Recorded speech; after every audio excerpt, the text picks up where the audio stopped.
இப்போ சென்னையில ரெண்டே பேருக்கு நடுவுல தான் போட்டி. ஒன்னு இஎம்ஐ, இன்னொன்னு ரெண்ட். போரூர், காட்டுப்பாக்கம். ரெண்டட் ஹவுஸ்னா உங்க ரெண்ட், அவங்க அசர்ட். ஓன் ஹவுஸ்னா உங்க இஎம்ஐ, உங்க அசர்ட். For bookings call 8682089820.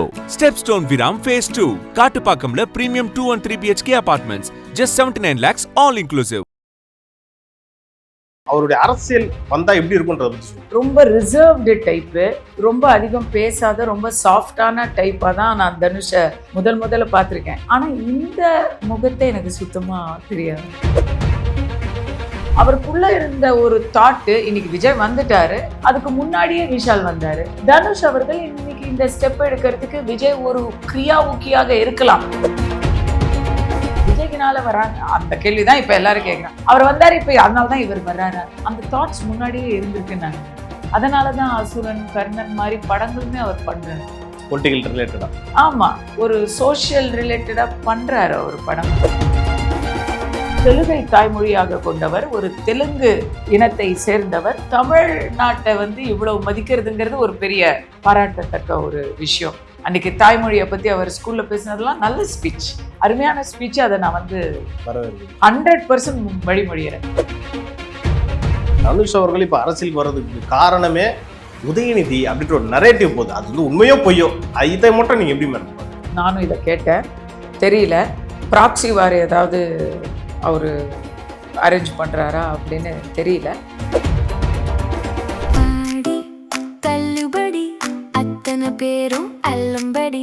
6 முதல் 60% வரை ஆடி தள்ளுபடியுடன் சூப்பர் சரவணா ஸ்டோர்ஸ், சென்னை, மதுரை, கோவை.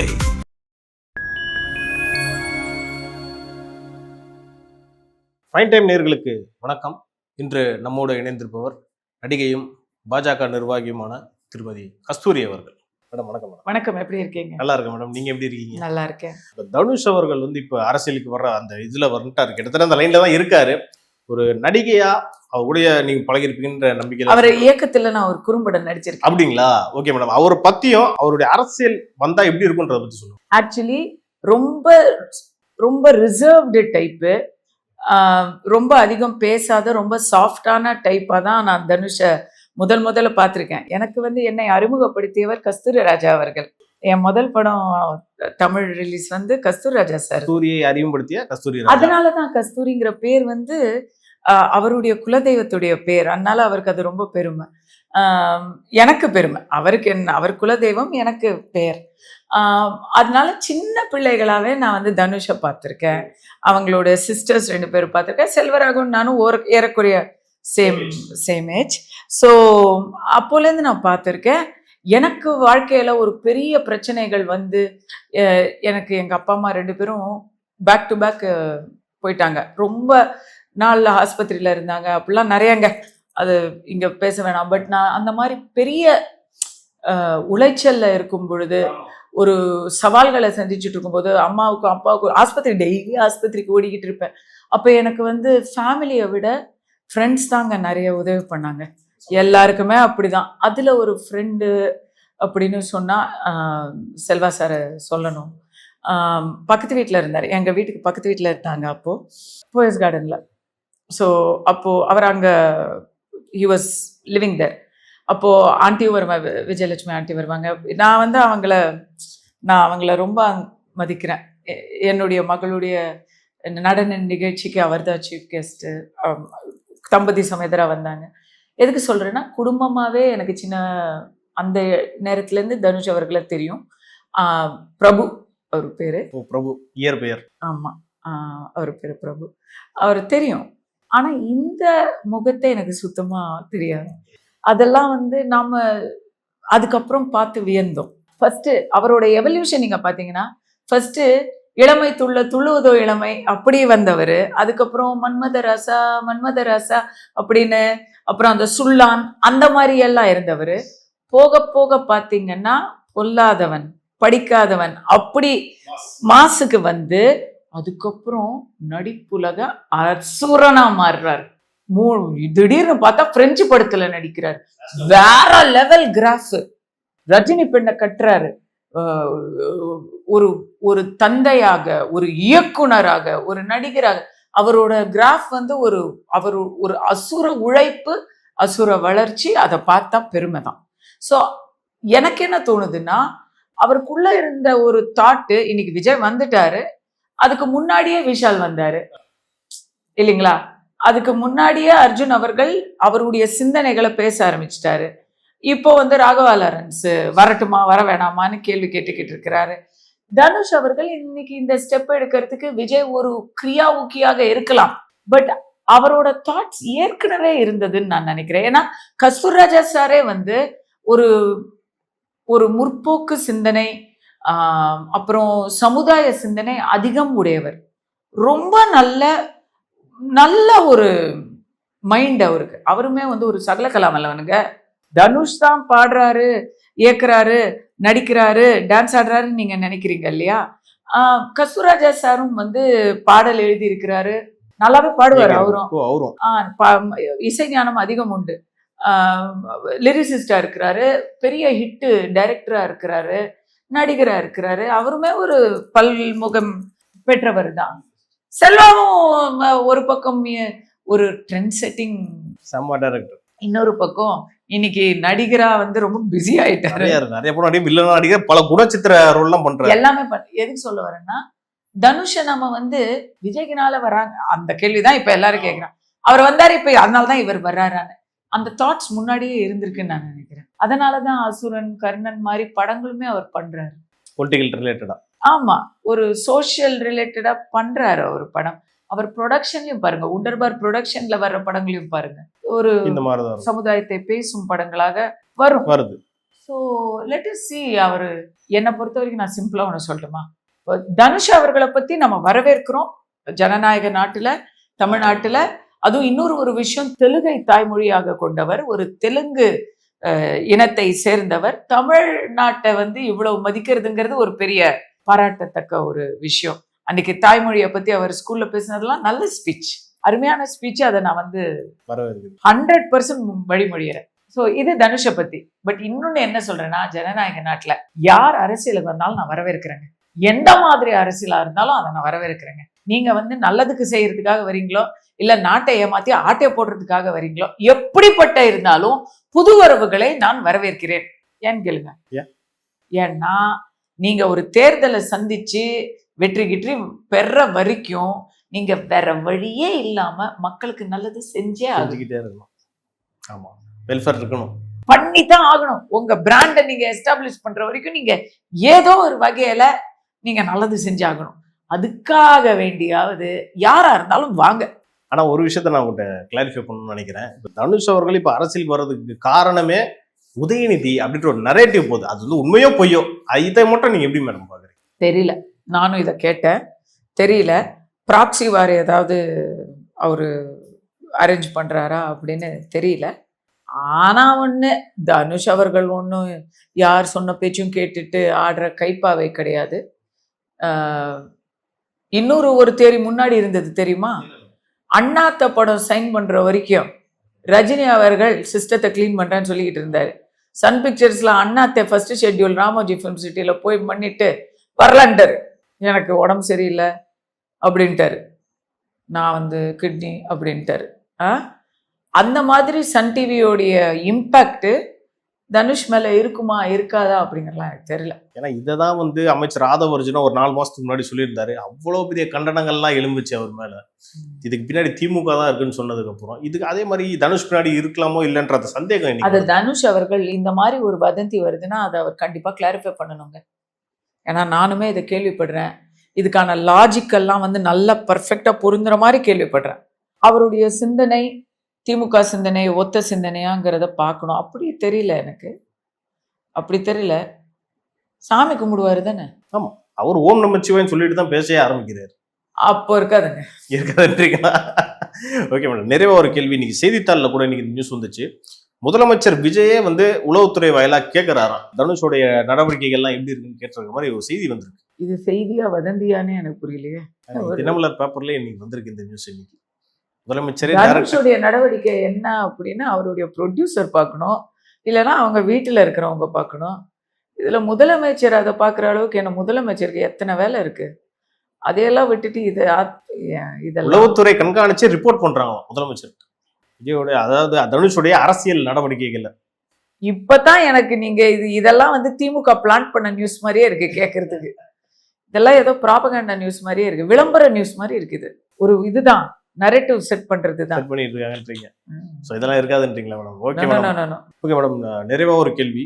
இந்த 100 நாள் தாவே காட்சி எப்படி இருக்குன்றத மட்டும் சொல்லுங்க. 100 நாள் நான் ஆரம்பத்திலேயே சொன்னேன், பாராட்டுகளையும் வாழ்த்துக்களையும். Okay, boss. ஒன்றும் பெரிய தவறுகள்லாம் இல்லை. ஒன்லி திங், மற்ற எல்லாத்தையும் விட அண்ணி பிரேமலதா அவர்கள் சொன்ன மாதிரி பெண்கள் பாதுகாப்பு, போதை கலாச்சாரம், இந்த 2 விஷயங்களுக்கு தான் திமுகவுக்கு பூட்டு காமிச்சிட்டாங்க. ஸோ அதில் வந்து இன்னும் ஒரு வேகமான முன்னேற்றம் நம்ம பார்க்கல. அது வந்து ஃபர்ஸ்ட் ப்ரையாரிட்டியாக இவங்க எடுக்கணும். பட்ஜெட்டில் வந்து நீங்கள் மற்ற நலத்திட்டங்கள்லாம் சொல்லியிருக்கீங்க, வெற்றி திட்டம், வெற்றி வீடு திட்டம், வெற்றி மடிக்கணினி திட்டம், அதெல்லாம் ஓகே, நாங்கள் பாராட்டுறோம். பட் அதெல்லாம் வேணாங்க. அதெல்லாம் இல்லைன்னா கூட பரவாயில்ல. அதெல்லாம் போன கவர்மெண்ட்ல இருந்த ஸ்கீம்ஸ் தான். அதுக்கெல்லாம் மக்கள் ஓட்டு போடல. ஐயா, வீடுக்கு பயம் இல்லாம வீடு போய் சேரணும். என் மகன் வெளியே போனா நிதானத்துல வீடு வந்து சேரணும், என் மக வெளியே போனா வீடு வந்து சேரணும் அப்படிங்கிற அந்த நிலைமையில நம்ம இருக்கிறோம் தமிழ்நாட்டுல. அதை ப்ரையாரிட்டியா பண்ணணும். 1.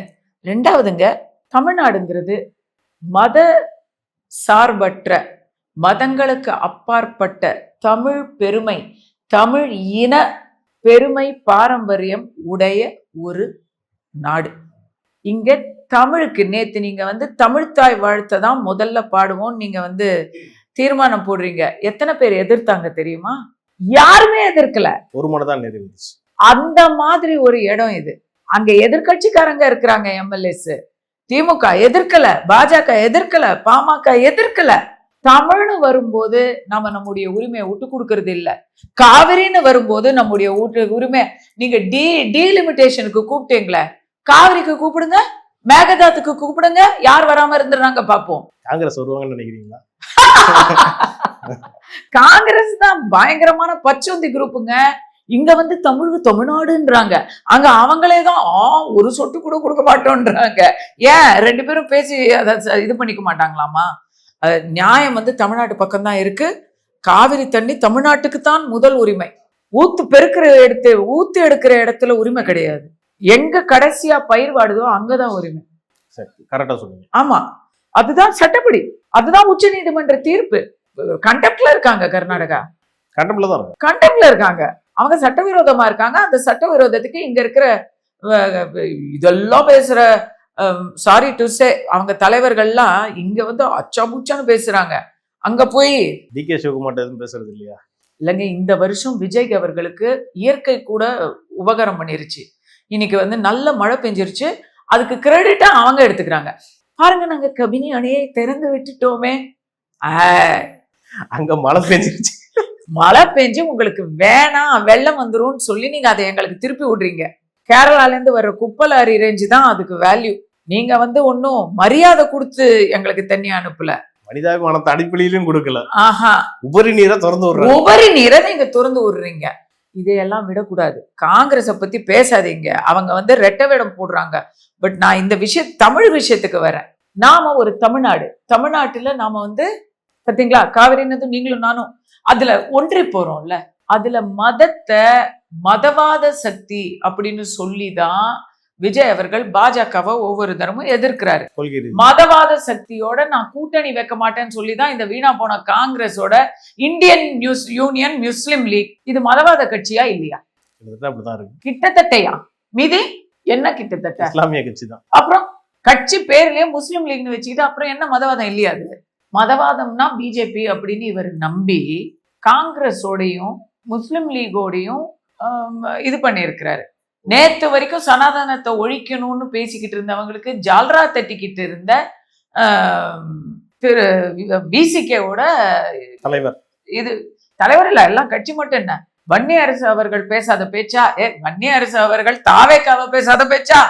கடுமையா முடிச்சு. இன்னைக்கு அவர் வந்து அங்க அமைச்சரா உட்கார்ந்து இருக்கிறாரு. இதெல்லாமே ஏற்கனவே என்னடா இது, மக்கள் பேச ஆரம்பிச்சுட்டாங்க.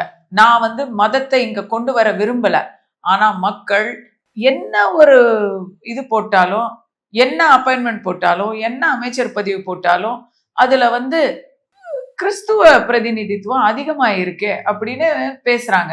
ஆனா நம்ம என்ன சொல்றோம், எனக்கு அதெல்லாம் தேவையில்லை. கிறிஸ்டியனா இருந்தா என்ன, இந்துவா இருந்தா என்ன, நமக்கு தேவை நடுநிலையான ஒரு செக்குலர்.